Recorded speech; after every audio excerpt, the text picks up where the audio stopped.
5 minutes après le prononcé du divorce, j'ai pris un avion pour l'étranger.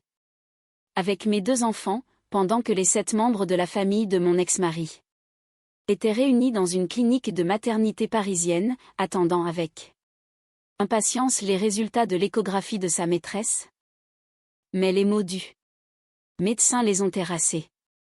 5 minutes après que le juge a signé nos papiers de divorce, j'étais déjà à l'aéroport Charles de Gaulle. Nathan pensait que j'étais quelque part en train de pleurer, mais il avait tort. Tandis que j'attachais ma fille dans la navette et que je corrompais mon fils avec des pains au chocolat, cette petite douceur dont j'avais appris à me contenter. Toute la famille de Nathan s'entassait dans une salle d'attente à 100 kilomètres de là. Tous les 7 étaient présents, Lorraine, sa mère, qui avait perfectionné l'art de paraître compatissante tout en étant cruellement dévastatrice, son père, Martin, un homme effacé qui n'avait jamais contredit sa femme en 32 ans de mariage et ne semblait pas près de commencer, sa sœur Kayla, qui avait posté des selfies de brunch avec la maîtresse avant même que notre divorce ne soit officiel, célébrant de nouveaux départs pendant que je triais encore le calendrier de garde et que je tentais de réapprendre à dormir. 2 tantes, Patricia et Donna, qui opéraient comme une unité de surveillance familiale, une grand-mère dans son plus beau gilet, et Nathan lui-même. Souriant, m'a-t-on dit, comme un homme venant de remporter un trophée. Il était là pour l'échographie, pour la révélation du sexe du bébé, pour le couronnement officiel de sa nouvelle vie brillante, bâtie sur les ruines de la mienne, et débutant précisément le jour où la loi l'y autorisait. Elle s'appelait Béatrice, elle avait 24 ans et travaillait dans la gestion immobilière pour une entreprise prestataire de la firme de Nathan, ce que j'avais découvert par accident, en remarquant un détail infime, un lundi après-midi où son calendrier indiquait une visite de chantier. Mais où son relevé bancaire affichait un service d'étage pour 2 dans un hôtel à 40 minutes de chez nous, et par cette qualité particulière de silence qui envahit une pièce lorsqu'un homme rentre à la maison en jouant si maladroitement la normalité qu'on en entend presque l'effort. Le texto qui a épuisé ma patience n'est pas venu de Nathan, mais de Béatrice. 1 mois avant l'audience, il dit qu'une fois le divorce finalisé, nous pourrons tout annoncer, sauf qu'elle ne l'avait pas envoyé à Nathan, elle me l'avait envoyé à moi. Parce qu'il avait à un moment donné enregistré mon nom dans son répertoire avec les mêmes 2 premières lettres que son propre prénom. Je ne saurais jamais comment il m'avait renommé, et j'ai fini par décider que je ne voulais pas le savoir. Il n'y avait aucune excuse dans son message, aucun pardon, erreur de destinataire, aucune horreur, aucune reconnaissance qu'il y avait à l'autre bout de ce message une femme qui avait passé 8 ans à construire une vie avec l'homme mentionné. Juste une logistique administrative. L'assurance désinvolte de quelqu'un qui n'a jamais eu à réfléchir au coût de ses actes pour les autres. J'ai fixé l'écran. Pendant 11 secondes, j'ai compté, puis j'ai posé le téléphone face contre le comptoir et je suis resté là, à regarder le jardin. Celui que nous avions choisi ensemble pour y installer une balançoire car nous allions avoir des enfants et qu'ils auraient besoin d'espace pour courir. La balançoire était toujours là, les enfants l'avaient dépassée, nous l'avions gardée parce qu'aucun de nous ne voulait admettre que tout touchait à sa fin. J'ai fait du café, je l'ai bu debout, et j'ai pris une décision qui a changé le reste de ma vie. Jean avait fini avec les disputes, avec la mise en scène du deuil pour un public qui ne me validerait jamais. Fini d'essayer de gérer la narration au sein d'une structure familiale où je n'avais jamais tenu la plume. Je devais planifier. Je dois revenir en arrière car cette fin n'a de sens que si l'on comprend le début. J'étais directrice des opérations seniors dans un cabinet de conseil en logistique depuis 9 ans lorsque j'ai rencontré Nathan lors d'une conférence à Lyon. Il était charmant, de cette manière spécifique aux hommes qui savent lire une salle, drôle au bon moment. Assez autodérisoire pour paraître sans danger, assez attentif pour vous donner l'impression d'être l'élu. Nous sommes sortis ensemble pendant 3 ans, nous nous sommes mariés lors d'une cérémonie en septembre que sa mère avait largement organisée, et que j'avais largement laissé organiser parce que je travaillais 60 heures par semaine et que, franchement, j'étais reconnaissante de son aide. Ce sont des choses sur lesquelles on se repenche plus tard avec un regard différent. J'avais 31 ans à notre mariage, Nathan en avait 34, il était avocat associé dans un cabinet commercial de taille moyenne, le genre d'homme qui portait l'assurance comme un second costume. Sa famille venait avec lui, le package complet, Lorraine, Martin, Kayla, les tantes, la force gravitationnelle d'une famille qui avait une idée très précise de la façon dont les choses devaient se dérouler et qui n'avait jamais été sérieusement remise en question. Je l'aimais.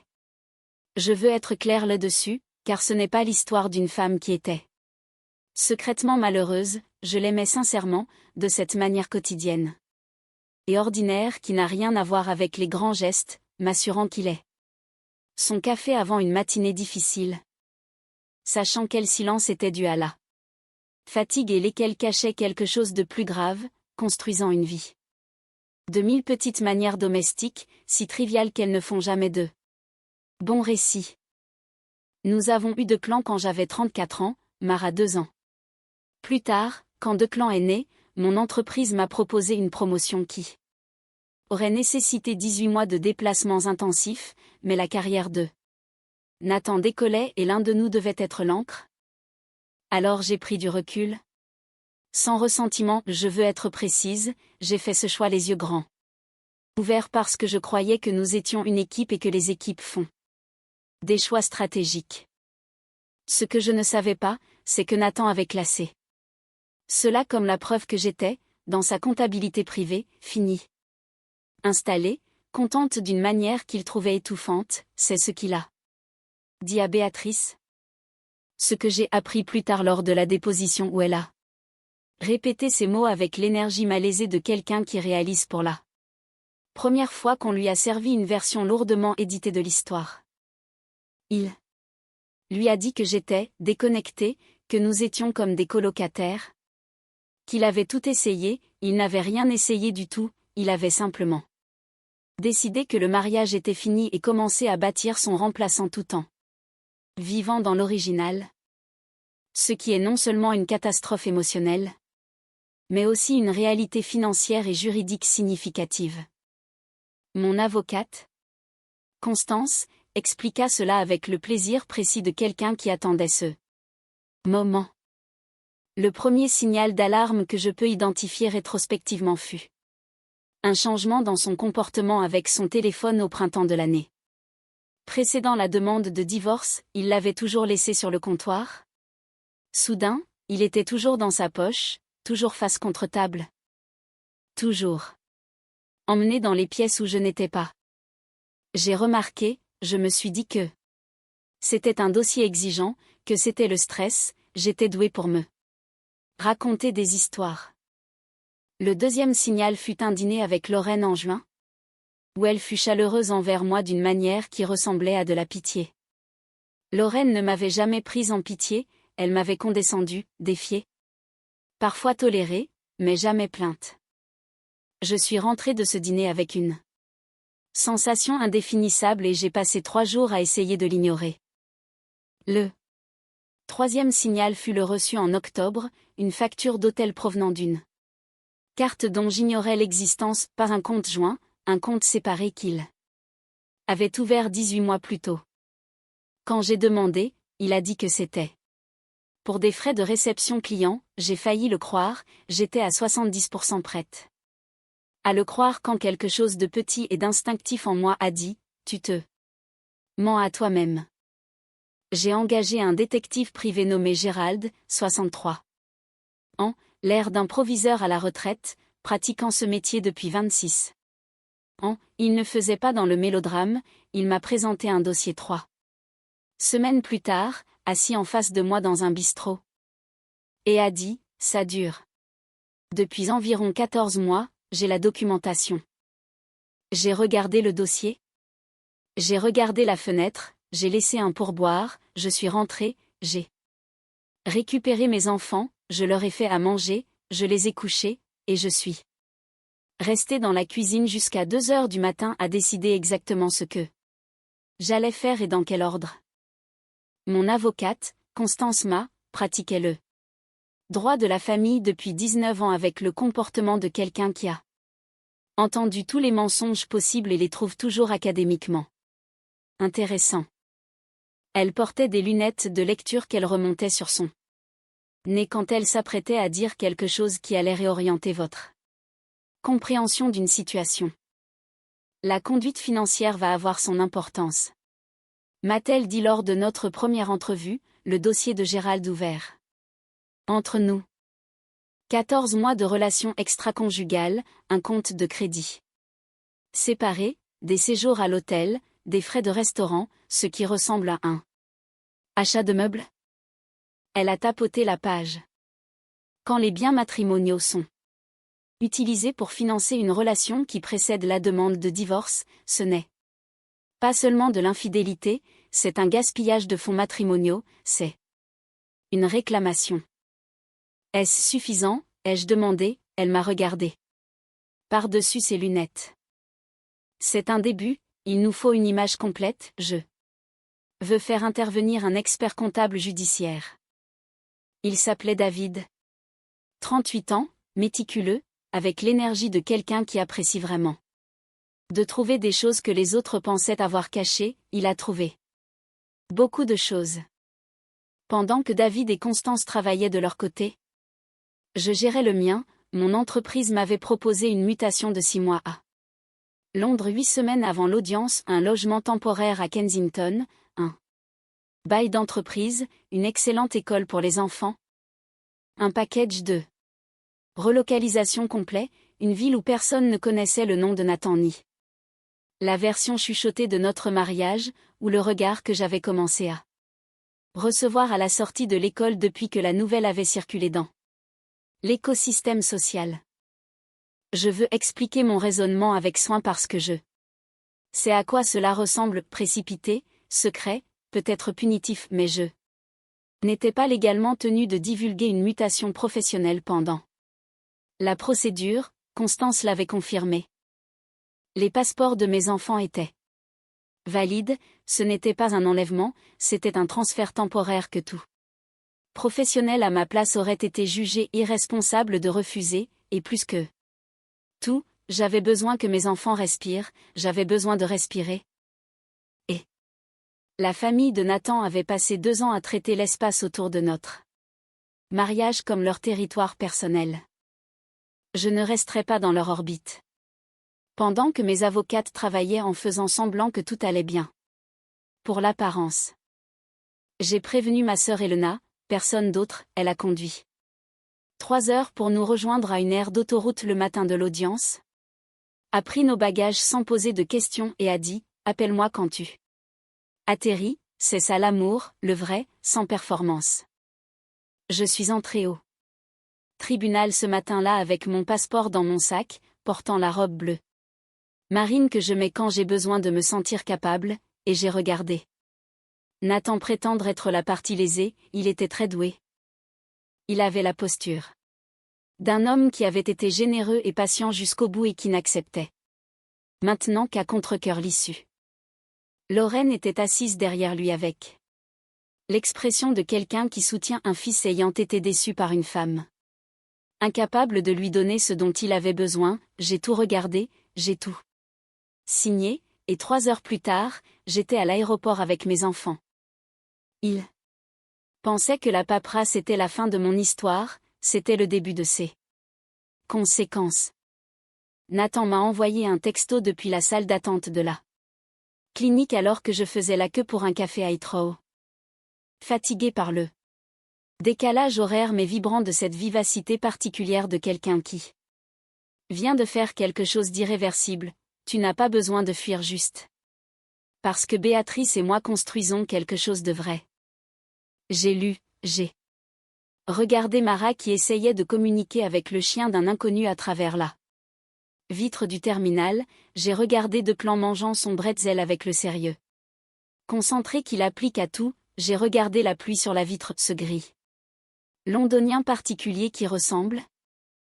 Si vous êtes dans le bon état d'esprit, oh ciel qui expire, et j'ai ri, pas amèrement, d'un rire propre, j'ai acheté un chocolat chaud à Mara et un livre sur le métro à Declan et je n'ai pas répondu. À l'intérieur de la clinique, la pièce avait l'atmosphère d'une célébration. Dans ces derniers instants avant qu'une perturbation ne survienne, Lorraine, dans son beau blazer, ce lin beige qu'elle réservait aux occasions importantes. Kayla avec son téléphone positionné pour enregistrer. Les tantes discutant de la logistique, Nathan serrant la main de Béatrice de cette manière douce et délibérée qu'il utilisait quand les gens regardaient, cette tendresse performative que j'avais passé des années à prendre pour la vraie. Le médecin est entré, la pièce s'est orientée vers le bonheur, elle s'appelait Dr Voss, la cinquantaine, avec le calme de quelqu'un qui a passé des décennies à annoncer des nouvelles dans les deux sens et qui sait que le calme est la chose dont les gens ont le plus besoin avant de comprendre ce qu'on leur dit. Elle a demandé à Béatrice de s'allonger, elle a positionné le moniteur, elle a regardé l'écran et a froncé les sourcils, elle a demandé une autre vue, puis une autre, le silence qui a suivi était de ceux qui ont une masse réelle, pesant simultanément sur le sternum de chacun dans la pièce. Kayla a baissé son téléphone, la main de Lorraine est restée immobile sur l'accoudoir, l'une des tantes a dit quelque chose de discret à l'autre puis s'est tue. Je vois une masse préoccupante, dit le docteur Voss, pas de jumeaux, pas de sexe, pas le mot pour lequel ils avaient tous conduit 60 kilomètres, s'étaient habillés pour et avaient organisé leur matinée, une masse. Béatrice s'est redressée trop vite. Lorraine a demandé un second avis, avant même que la phrase ne soit finie. Kayla fixait le moniteur comme si elle pouvait, par pur refus, le transformer en quelque chose de festif. Nathan, selon le récit que j'ai fini par recevoir, est devenu très immobile comme un homme dont les plans de secours viennent de perdre leur intégrité structurelle. Le docteur Voss n'a pas changé d'expression, elle n'était pas arrivée à cet âge dans cette profession en ajustant ses expressions. Ce n'est plus un rendez-vous pour une échographie de sexe, a-t-elle dit. C'est une urgence médicale. 3 heures plus tard, Nathan m'a appelé alors que j'étais dans mon appartement à Kensington, encore dans mon manteau, regardant Declan et Mara se disputer avec passion sur quelle chambre avait la meilleure lumière, Declan soutenant que la chambre donnant sur la cour était supérieure car on pouvait voir le ciel sans se tordre le cou, ce qu'il considérait comme une vertu architecturale, Mara soutenant que la chambre côté rue était supérieure car il y avait une boulangerie juste en dessous. Ce qu'elle considérait comme un facteur de qualité de vie non négociable, c'était dans ces circonstances que le nom de Nathan est apparu sur mon écran, j'ai décroché, il était toujours leur père, et je ne suis pas quelqu'un qui utilise un téléphone comme une arme. Peu importe le nombre de justifications qu'on m'a données. Sa voix semblait différente, plus mince, comme si la journée avait cassé quelque chose en lui qu'il ne savait pas structurelle. Je pense que cela pourrait être sérieux, a-t-il dit. Je suis resté près de la fenêtre de la cuisine, la pluie s'était arrêtée, quelqu'un en bas promenait un chien qui ressemblait à un repose-pieds animé. Que veux-tu que je dise, Nathan? Un long silence. Rien, je ne sais pas, c'était la chose la plus honnête qu'il m'ait dite depuis des années, 4 mots sans architecture, sans positionnement, sans gestion prudente de la façon dont il était perçu. Je suis désolé qu'elle traverse cela, ai-je dit, et je le pensais, non pas comme une performance de grâce, mais parce que c'était vrai, quoi qu'ait fait Béatrice, ce qui lui arrivait n'était pas quelque chose que j'aurais conçu. J'ai raccroché avant qu'il ne puisse transformer le moment en quelque chose d'autre, ce qui est arrivé. Ensuite comporte des morceaux que je connais, des morceaux qu'on m'a racontés et Des morceaux qui sont dans le domaine public, la grossesse avait été compliquée. De manière que les rendez-vous tardifs avaient laissé empirer silencieusement. L'équipe du docteur Voss a agi rapidement, l'issue a été dévastatrice, privée. Et appartient à Béatrice d'une manière dont je ne m'immiscerai pas ici, sauf pour dire une chose, Béatrice avait retardé ses visites de spécialistes au premier trimestre, pas par accident, pas par difficulté d'agenda. Parce que Nathan, lui, avait demandé de garder les choses discrètes jusqu'à ce que le divorce soit finalisé. Il ne voulait pas de documentation, il ne voulait pas de date apparaissant sur des dossiers qui pourraient faire surface au tribunal et susciter des questions sur le moment exact où cette relation avait commencé et ce qui se passait réellement pendant la dernière partie de notre mariage. Il avait demandé à une femme de 24 ans de reporter ses soins prénataux pour protéger sa position légale. Quand ses parents l'ont découvert par les médecins, par Béatrice elle-même, son père, Robert, est allé chez Lorraine. Robert Caldwell était un ingénieur civil à la retraite d'une ville moyenne, qui, jusque-là, avait été déférent en présence de la famille de Nathan et de leur supériorité pratiquée. Il s'est dirigé vers la porte d'entrée où Nathan, Kayla et Lorraine se trouvaient, Martin étant quelque part en arrière-plan à faire ce qu'il faisait toujours, rien. Robert Caldwell s'est tenu sur le seuil et a dit, devant eux tous, d'une voix parfaitement égale, quoi qu'il arrive à ma fille, votre nom en reste très éloigné, puis il est parti. Nathan n'avait jamais été traité comme cela de sa vie d'adulte, il avait toujours eu l'avantage, le statut, les diplômes d'avocat, la famille derrière lui, la mère qui absorbait les critiques comme un champ de force personnelle. Lorraine était là, et elle n'a rien pu faire. Constance, quant à elle, n'était pas oisive. David avait passé 4 semaines dans les archives financières de Nathan, et ce qu'il a trouvé n'était pas le travail d'un homme prudent, mais l'empreinte financière de quelqu'un qui avait supposé avec confiance que personne ne regarderait jamais, que le mariage finirait tranquillement, que je prendrais ce qu'on me donnait et que je me retirerais dans une vie plus petite. Le compte séparé était ouvert depuis 19 mois. Avec des séjours dans des hôtels à une distance confortable, un chèque de banque pour l'entreprise de Béatrice pour le dépôt d'un appartement qu'il ne m'avait jamais mentionné. Des virements bancaires.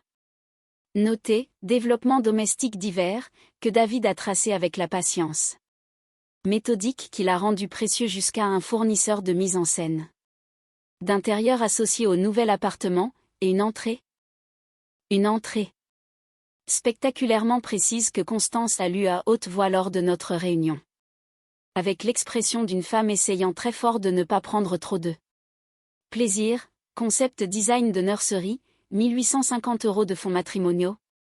Chaque transaction documentée, horodatée, traçable. Nous avons déposé une requête pour rouvrir le règlement un mercredi, Nathan a été informé un jeudi. Alors qu'il était assis dans un couloir d'hôpital, son avocat a appelé le cabinet de Constance et a utilisé l'expression « timing extraordinairement mauvais ». Constance me l'a raconté plus tard avec une sécheresse particulière. Le « timing », a-t-elle dit en remontant ses lunettes, était entièrement son problème, pas le nôtre. Il m'a appelé une seconde fois 2 nuits après le dépôt. Il était tard à Londres, après 22 heures, j'étais assise sur le canapé avec Mara endormie sur mes genoux et 2 clans inconscients dans sa chambre. Ayant définitivement réglé le débat de la chambre en sa faveur en y dormant 3 nuits consécutives et en revendiquant un droit d'occupation. La ville était devenue silencieuse comme les villes le deviennent après la pluie. J'avais un verre de vin et un livre que je ne lisais pas, et le calme particulier d'une femme qui a pris ses décisions et qui les regarde maintenant se résoudre. La voix de Nathan au téléphone n'était pas la même cette fois, elle était érodée comme quelque chose sur lequel la marée travaillait depuis des semaines. Tout s'écroule, a-t-il dit. J'ai réfléchi à la manière de répondre honnêtement, non, tout devient visible, il y a une différence, tu a bâti tout cela sur l'hypothèse que personne ne regarderait de près. Je n'ai rien fait, Nathan, les gens regardent simplement. Un long silence, un dépôt de règlement, parle au cabinet de Constance, les Caldwell, c'est entre toi et eux, mon cabinet fait une révision. Je ne savais pas encore pour le cabinet, ce détail a atterri avec un poids différent de ce qu'il prévoyait. Probablement, alors coopère avec la révision. Je ne sais pas quoi faire. A-t-il répété pour la seconde fois, ce n'était plus le choc d'un homme surpris, mais la confusion réelle de quelqu'un qui n'a jamais eu de sa vie d'adulte à naviguer dans quelque chose qu'il n'avait pas conçu, je sais. Voilà ce que l'on ressent quand on ne peut pas gérer l'issue. J'ai raccroché.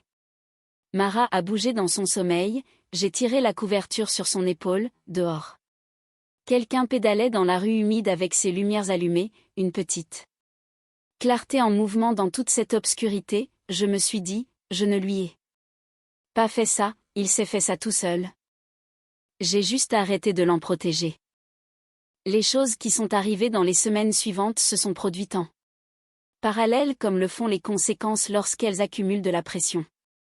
Depuis trop longtemps et trouve enfin un point de relâchement, Marcus Webb, un avocat collaborateur de Constance, a déposé la pétition formelle pour rouvrir le partage des actifs, le résumé médico-légal soumis par David comptait 14 pages et incluait une chronologie, une carte des transactions et une section intitulée « Classification des dépenses comme gaspillage matrimonial », ce qui, m'a dit Constance, était inhabituellement propre pour une affaire de cette complexité.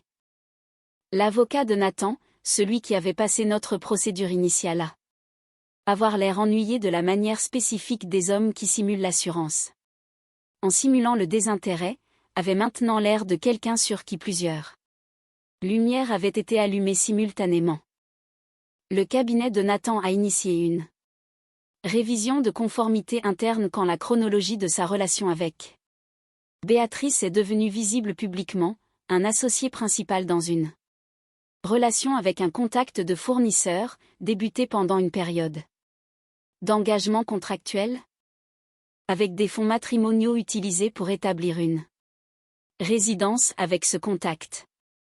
Ce n'était pas une zone grise, ce sont des scénarios que les départements de conformité existent pour examiner et ils ne se résolvent, en règle générale, pas bien pour l'associé principal.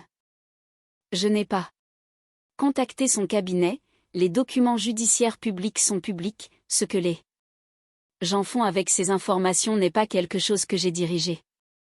J'étais à Londres à travailler, à récupérer ma fille à l'école, à regarder mon fils expliquer les pannes d'ingénierie de la ligne Victoria à quiconque voulait bien l'écouter.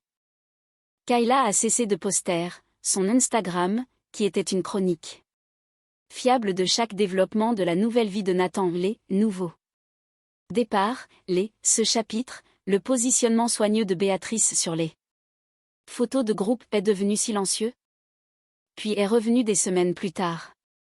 Comme quelque chose d'inconnaissable, du contenu bien-être, des couchers de soleil, des recettes. Les tantes, Patricia et Donna, ont apparemment eu des mots avec Lorraine dont personne dans la famille n'a discuté directement depuis. Elena l'a entendu d'un contact mutuel et me l'a relayé sans élaboration, je n'ai pas demandé plus. Robert Caldwell a pris son propre avocat concernant les représentations que Nathan avait faites à Béatrice sur la sécurité de retarder ses soins. Je ne connais pas l'issue de cette procédure, ce n'est pas à moi de la revendiquer.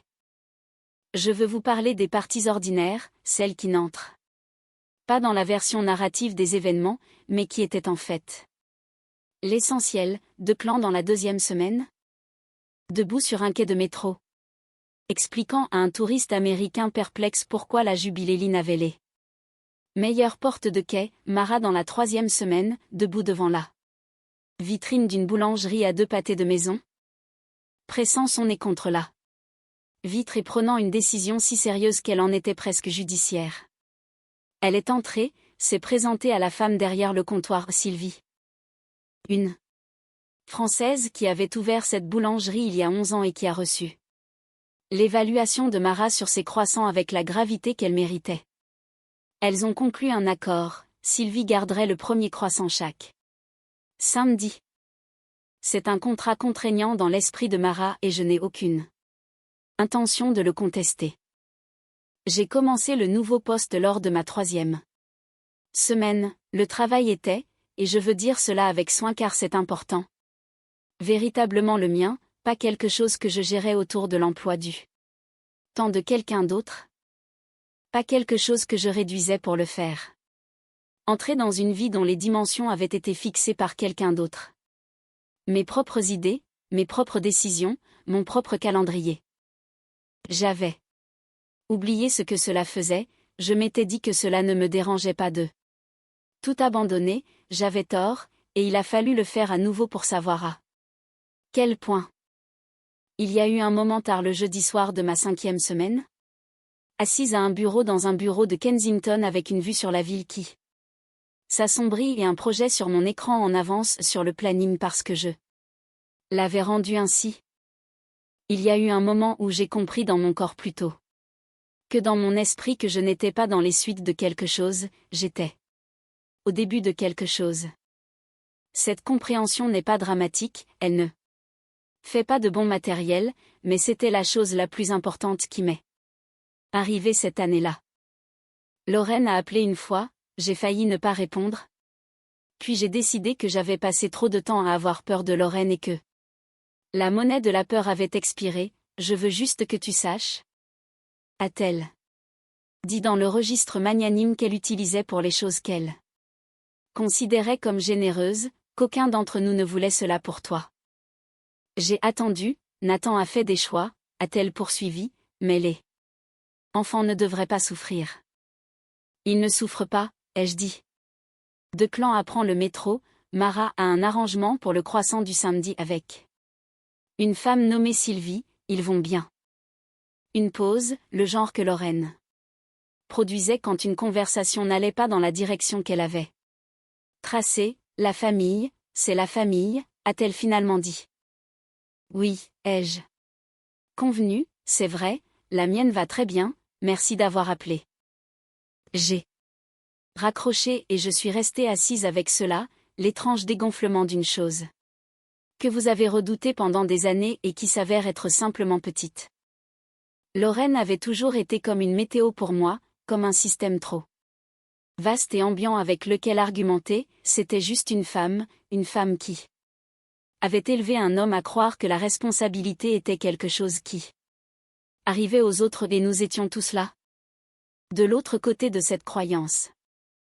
Le réexamen du règlement a conclu 4 mois après le dépôt, je ne détaillerai pas les spécificités, hormis pour dire que la documentation de David a tenu complètement, que l'issue était matériellement différente de l'accord initial et qu'elle m'a donné des options que je n'avais pas auparavant. Le genre d'options qui ressemble à des choix sur votre propre avenir plutôt qu'à des choix sur la façon de survivre aux décisions de quelqu'un d'autre. Nathan a quitté le cabinet, non pas volontairement et non pas tranquillement, bien que le langage officiel ait été tranquille comme il l'est toujours, il a finalement atterri dans une plus petite entreprise dans une ville différente, et Lena le mentionne. Parfois, non pas avec satisfaction. Elle n'est pas faite comme ça, mais parce qu'elle pense que je devrais savoir, j'écoute et je classe et je ne passe pas beaucoup de temps là-dessus. Lui et moi communiquons au sujet des enfants. Brièvement, fonctionnellement, prudemment, il est moins certain maintenant. L'assurance performative a une qualité différente, plus mince, plus laborieuse. Je ne sais pas si c'est un changement authentique ou simplement l'épuisement d'un homme qui a épuisé son histoire et n'en a pas encore trouvé une nouvelle. Ce n'est pas ma question à résoudre. Nous sommes rentrés après 6 mois, comme le spécifiait l'accord de transfert, Declan avait décidé que Londres lui avait donné ce qu'elle avait à donner. Ce qu'il a décrit comme « de la perspective », d'une manière qui m'a fait réaliser qu'il avait écouté bien plus de conversations d'adultes que je ne l'avais compté, il est rentré en se portant différemment, plus posé. Comme un garçon qui sait qu'il peut aller quelque part. Et revenir et que cette connaissance est une forme de pouvoir. Mara est partie. Avec le numéro de Sylvie dans mon téléphone et une liste de ce qu'elle appelait des trouvailles alimentaires londoniennes, qu'elle réplique lentement depuis. Nous avons un voyage de prévu l'été prochain, elle a préparé un document. J'ai pris la promotion que j'avais différée 4 ans plus tôt, celle que j'avais laissée de côté tranquillement parce que le timing n'était pas bon, parce que la trajectoire de quelqu'un d'autre avait besoin d'espace, je l'ai ramassée avec les 2 mains, elle me va bien. J'ai toujours le texto de Béatrice, celui du mauvais numéro, il dit, une fois le divorce finalisé, nous pourrons tout annoncer. Je ne l'ai pas supprimé, pas par amertume, je veux être clair car j'y ai assez pensé pour en être sûr, je l'ai gardé parce que c'était le moment où j'ai arrêté d'attendre que quelqu'un me dise ce qui était vrai et où j'ai commencé à le découvrir par moi-même. C'est ça qui vaut la peine d'être gardé. C'est la chose que je voudrais transmettre à ma fille un jour, traduite en quelque chose qu'elle peut utiliser, le moment où vous arrêtez de gérer la version de la réalité de quelqu'un d'autre est le moment où vous accédez à la vôtre. Le reste, je l'ai laissé aller, non pas parce que les dommages ne se sont pas produits, ils se sont produits, et certains sont permanents. Et j'ai arrêté de prétendre le contraire il y a environ 18 mois, non pas parce que j'ai pardonné tout d'une manière cinématographique qui fait une fin satisfaisante, mais parce que j'avais 2 enfants qui avaient besoin de moi présente, un travail qui avait besoin de toute mon attention. Un arrangement le samedi avec une femme nommée Sylvie que Mara considère comme juridiquement contraignant, et une ville devant ma fenêtre qui n'avait rien à voir avec Nathan, Lorraine ou quoi que ce soit de tout ça. Il a perdu les choses qu'il pensait avoir gagné, la carrière, le statut, l'image soigneusement gérée d'un homme qui était simplement passé à quelque chose de mieux, il les a perdus. Parce qu'il les a mal construites. Parce qu'il croyait que la version des choses qu'il présentait à la salle était la version qui tiendrait, parce qu'il avait passé trop de temps à être protégé de l'examen par sa famille, par son statut. Par l'hypothèse que j'étais celle qui devait rendre les choses fluides. Qu'il ne comprenait sincèrement pas ce que l'examen signifiait jusqu'à ce qu'il arrive. Je ne l'ai pas envoyé, c'est venu tout seul, c'est ça, la vérité, elle n'a pas besoin d'aide, elle a juste besoin de temps et d'un chemin assez clair. Je lui ai donné les 2, puis j'ai acheté un chocolat chaud à ma fille et j'ai arrêté de regarder derrière moi. 1 an plus tard, la promotion a été une bonne chose. Le travail est réellement intéressant de la manière dont j'avais oublié que le travail pouvait l'être, mon équipe est vive, je leur fais confiance, et ils semblent, avec prudence, me faire confiance. Declan est de retour à son école. Avec ses amis et une nouvelle habitude conversationnelle de mentionner Londres. Avec désinvolture dans des contextes où cela tombe comme impressionnant, il a compris que ça marche et l'utilise avec discernement, il va bien, il est déjà bien. Mara a trouvé une boulangerie à 20 minutes de notre maison qu'elle considère acceptable, pas aussi bien que Sylvie, elle est claire là-dessus. Mais acceptable, elle y va chaque samedi. Nathan et moi avons parlé la semaine dernière du planning de printemps de Declan, c'était court, nous étions professionnels, il semblait fatigué, le genre de fatigue spécifique qui vient du fait de vivre à l'intérieur de quelque chose que vous ne pouvez pas tout à fait faire fonctionner. Je n'ai rien dit à ce sujet, ce n'est plus mon travail. Mon travail, ce sont les enfants, le travail, les samedis et la compréhension à laquelle je reviens quand j'en ai besoin. Je n'ai pas fui, j'ai juste enfin commencé à bouger dans la bonne direction, et les gens qui étaient certains que j'étais fini étaient toujours là, debout dans cette salle d'attente. À regarder un écran qui refusait de leur donner la réponse pour laquelle ils étaient venus. Alors que j'étais déjà ailleurs, déjà en train de voler.